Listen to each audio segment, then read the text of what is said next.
Swayam Prabha. Digital India. Educated India.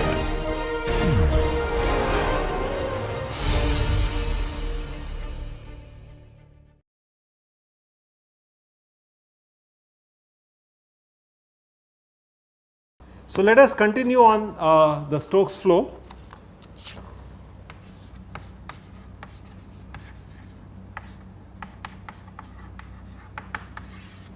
And I want to say something more about linearity.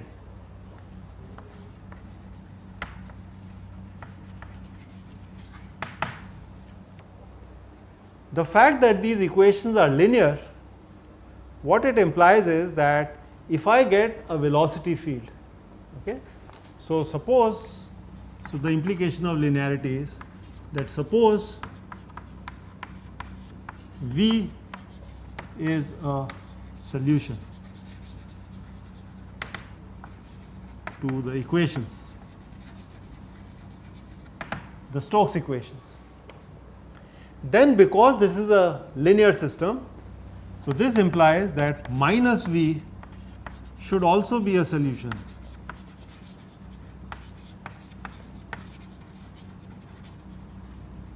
of course this would imply that minus gradient of P is now the new solution. So let me recall for you what the equations are. We are saying divergence of V is 0 and gradient of P is mu Laplacian of V.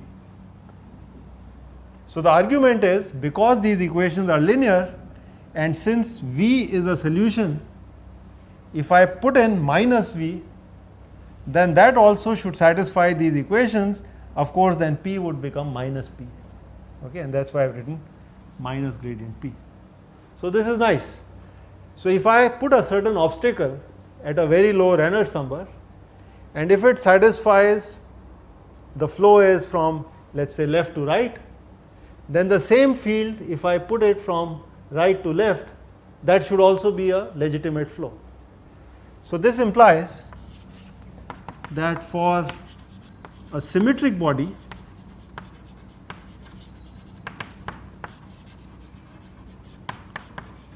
the flow is symmetric.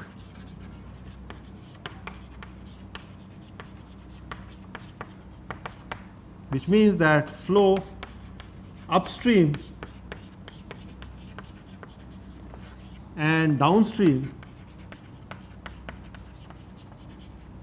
have same pattern. So if I draw the streamlines, they must have exactly the same pattern. Now you know that if I draw the streamlines upstream, okay, then if I take an airplane or any other body, then far upstream these streamlines would be straight, aligned with the flow. That means if it's a Stokes flow, then they should also be straight downstream of the body, which means that there cannot be a wake.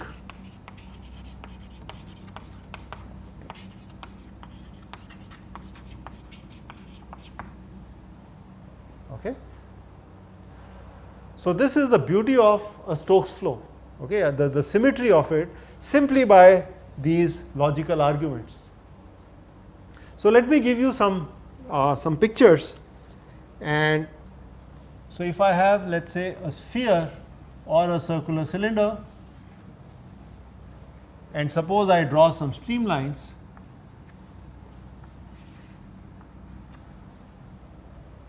then what is being said is the streamlines should be such that they should form a mirror image, because this is a symmetric body about this line of symmetry. So if I draw the other streamlines, they should again be symmetric.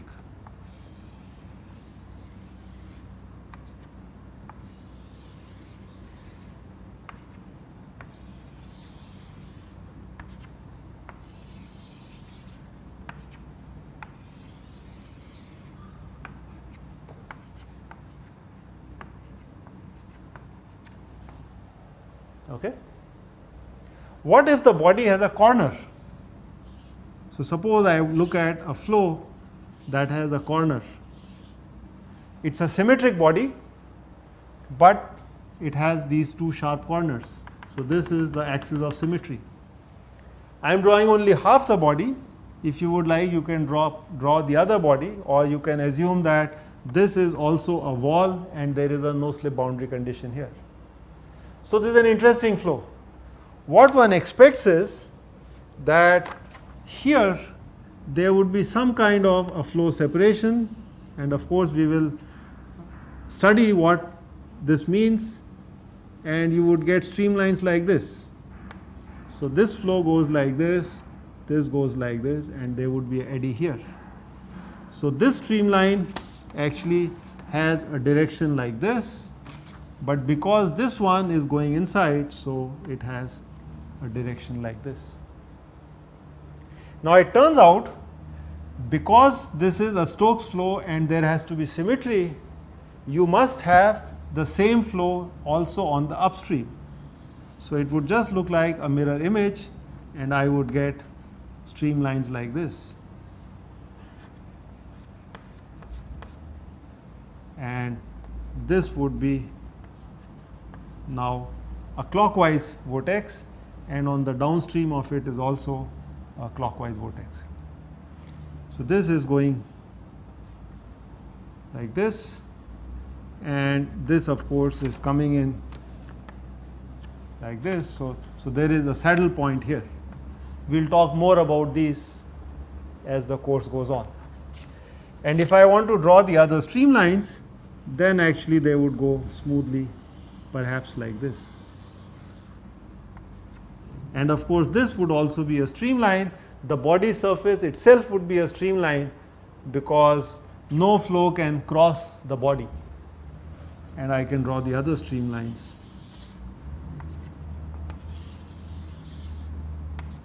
And of course, as we go far away, these streamlines tend to get more towards horizontal lines, and if we go really far away, then they would actually become horizontal straight lines. So the important thing is that a Stokes flow is necessarily symmetric if the body is also symmetric. Okay? And it leads to a lot of interesting situations. So I am not going to go through Stokes flow solutions in great detail, but I will point out some very interesting facts, and these would be very useful even for later discussions.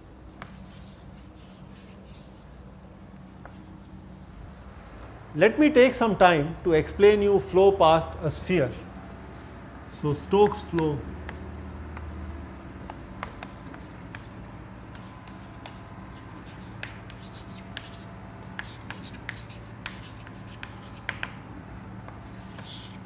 past a sphere.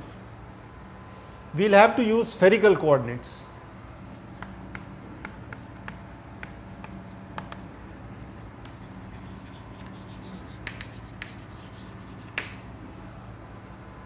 So imagine there is a sphere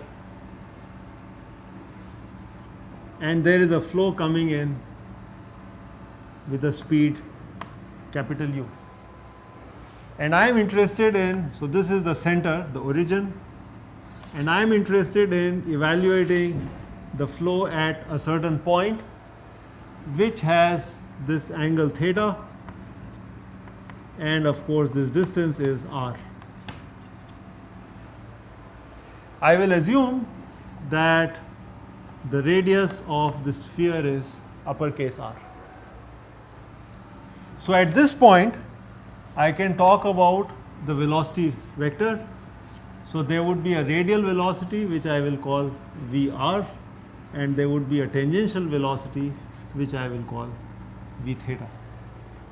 Okay. Now I can take the Navier-Stokes equations and drop the inertial terms, and I have already written the Stokes flow, okay, these equations. So these can be now written in the spherical coordinates, and then I can assume that the flow is, the body is symmetric, so the flow is also symmetric, and I can simplify these equations. So I am not going to do the analysis, but I am just going to give you the final answer. So we can show if we solve these equations, that Vr by u and V theta by u can be given by the following expressions. So, this would be minus half cosine theta, this would be r by r cube minus 3 r by r plus 2. So, that is your radial speed, okay? And the tangential speed would be given as 1/4 of sine theta. This is minus r by r cube minus 3 r by r plus 4. As I said, I am not going through the details of deriving them. You can, you just have to write the equations in the spherical coordinates, and then just like we did for flow through an annulus or around a circular cylinder, you could actually do the same thing. Similarly, we can also talk about the pressure. So, the pressure is given as P infinity plus 3 by 2 mu u by r times r by lowercase r whole square cosine theta. And what we would find is that the velocity field is actually symmetric on the upstream and the downstream. Okay? And this pressure has some very interesting properties that I want to show you in a moment. So, so the pressure, this is at any point located at a radial distance small r and an angle theta. Okay. Now, I can find out from this what are the stagnation, the maximum and the minimum pressure points. In fact, I am sorry, I have made a small error in this. Actually, the flow is coming like this. Okay. Yeah, I am sorry about that. Because of the nature of the spherical coordinates, the flow actually, this is the flow direction. And in fact, you can make out from the pressure. So, the maximum value of the pressure is at theta equal to 0, okay? And the minimum value would be at theta equal to 180 degree, okay, at pi. All right, so I can talk about the P at stagnation points.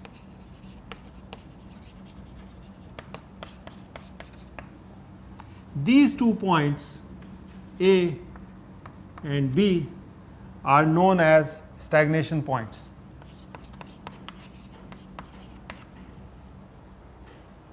And I will tell you later in the classes why they are called stagnation points, okay, when we do the ideal flow. Essentially, the flow there comes to rest, but isentropically. Okay, so we'll hold on to that. For the time being, we'll just say that these are called stagnation points, A and B. Okay, what are the values? Because I am interested on the surface, okay, so I will put this r equal to capital R. So, that takes a value 1, and these would be essentially P infinity, the maximum value and the minimum value would be 3 by 2 mu u by r. Okay. So, if I put r equal to r, this term disappears, theta equal to 0 gives me a positive value and theta equal to pi gives me a negative value. So, I would get a large pressure here which is over and above the free stream pressure, and then I get a low pressure here which is actually almost like suction. Okay. So, it is lower than the ambient pressure. Very interesting.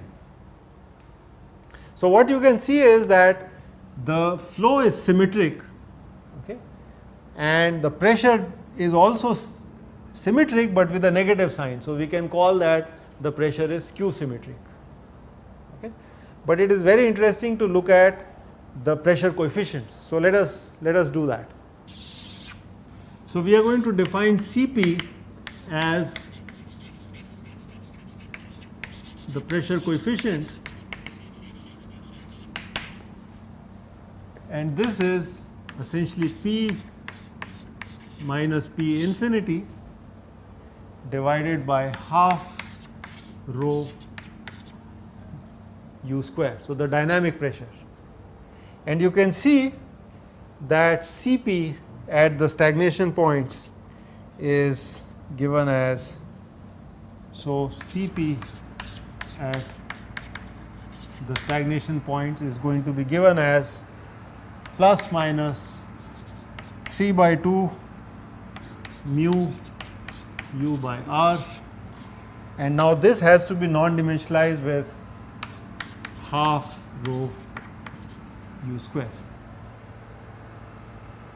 So I can strike off one u with this, and I will also define a Reynolds number, and this Reynolds number is based on the diameter. So this would be defined as rho times the free stream speed times the diameter divided by mu, and this diameter is actually 2r. And you can notice that this is what I get, rho u, and there is a r from here and a mu. So Cp stag is actually going to be given as plus minus 6 by Re. What this tells me is that as far as the sphere is concerned, if there is a flow coming at it, then the pressure coefficient at point A, which is the front stagnation point, actually depends on Reynolds number, the viscosity of the fluid. More viscous is the fluid, that means more is the value of mu, the pressure is going to be that high. And likewise, I would get a low pressure at the rare stagnation point, which is actually below the P infinity. Okay? So this is quite surprising that the stagnation Cp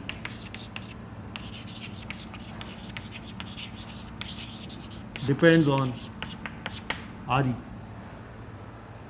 and it can be very large.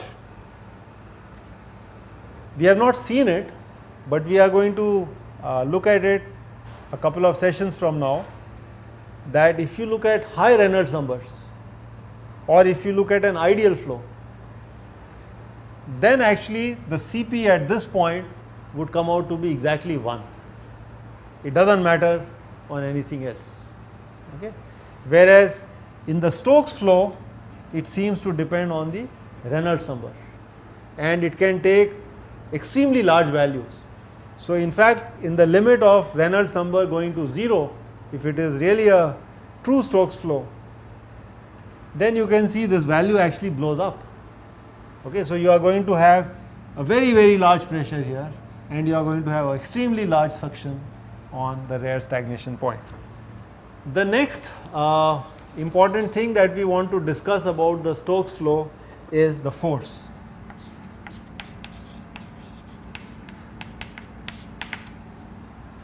So having written down the expression for the velocity field and the pressure field, I can find the shear, I mean the same way as we did earlier, the shear stresses, and then integrate them around the body and get the force.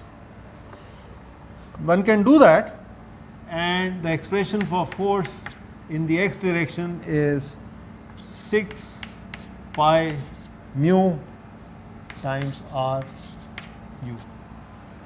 This formula was given to us in high school textbooks. Okay, so this is the Stokes flow and the force on a sphere. In fact, there are some experiments that if you drop these ball bearings in columns of viscous oil, then what would be the terminal speed? And we usually equate this force to the weight of the ball bearing, and of course account for the buoyancy because it is going under gravity, and thereby we would be able to get the terminal speed. Okay, so that's the force, and you can see that this force is proportional to u. So this is another very surprising thing about Stokes' flow. When you are at very low speeds, okay, your force depends on velocity. I am going to show you that at large RE,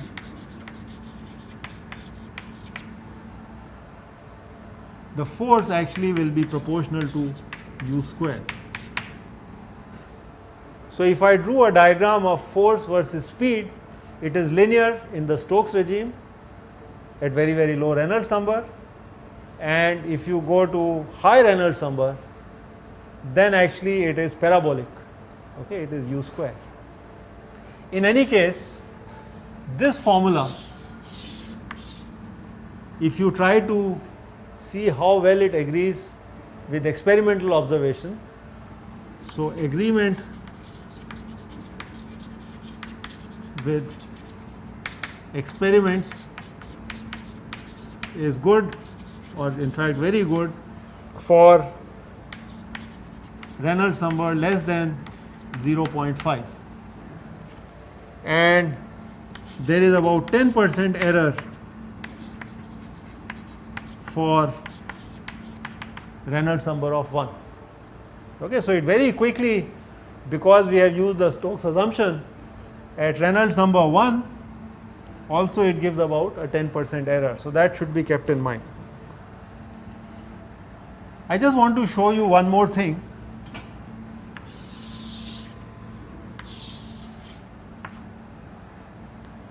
So let's talk about the non-dimensional force. So if I define CD as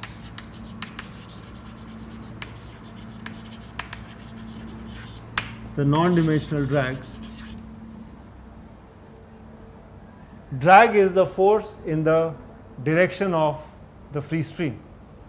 Okay, so that is defined as F and non-dimensionalized with half rho u square, that's the dynamic pressure, and then I can talk about an area. So there are a lot of areas that one can take, but the definition that is commonly used is the frontal area, which is pi r square. So this is the frontal area. So what is being said is that if there is a flow on the sphere, then what is the projected area of the sphere that is being seen? And that of course is this cross sectional area, which is pi capital R square. And that's what we are trying to use here. So if I use this expression, then clearly I am going to get 24 by RE.